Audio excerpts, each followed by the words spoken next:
Cutaneous and subcutaneous tissues are opened with caution about dorsal sensory branch of ulnar nerve. After opening the 5th extensor compartment and subperiosteally release of the 6th extensor compartment, we leave aside the extensor digiti minimi and the extensor carpi ulnaris tendons flap ulnarward. We try not to open the ECU compartment.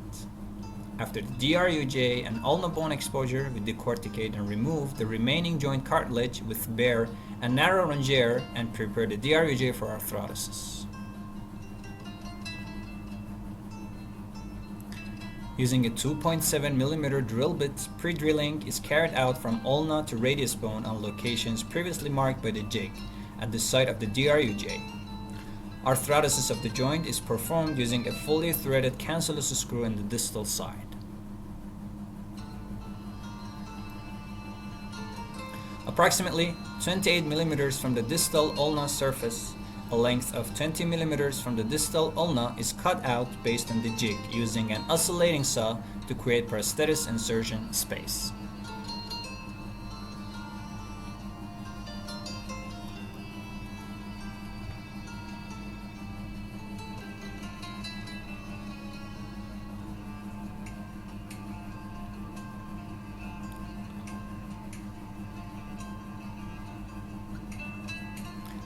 Then we ream the medullary canals with a 40 mm drill bit in both proximal and distal segments. With the specifically designed broachures, curettage and broaching of the medullary canal in both sides are completed.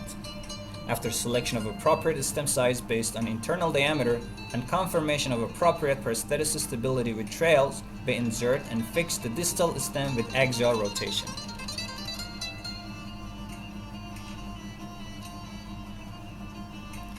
A partially threaded 4 mm cancellous screw is used to complete the DRUJ arthrodesis. This screw must pass through the distal stem slot.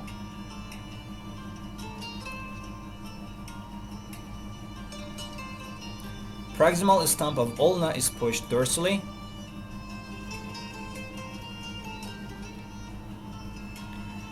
And the proximal stem is inserted in proximal stump of the ulna.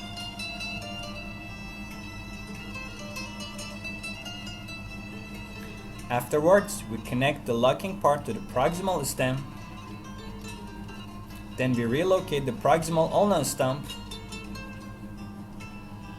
We insert the globe, and for the final locking of the prosthesis, we rotate the locking part 180 degrees relative to the distal stem. And we fix the locking part to the proximal stem with the screws.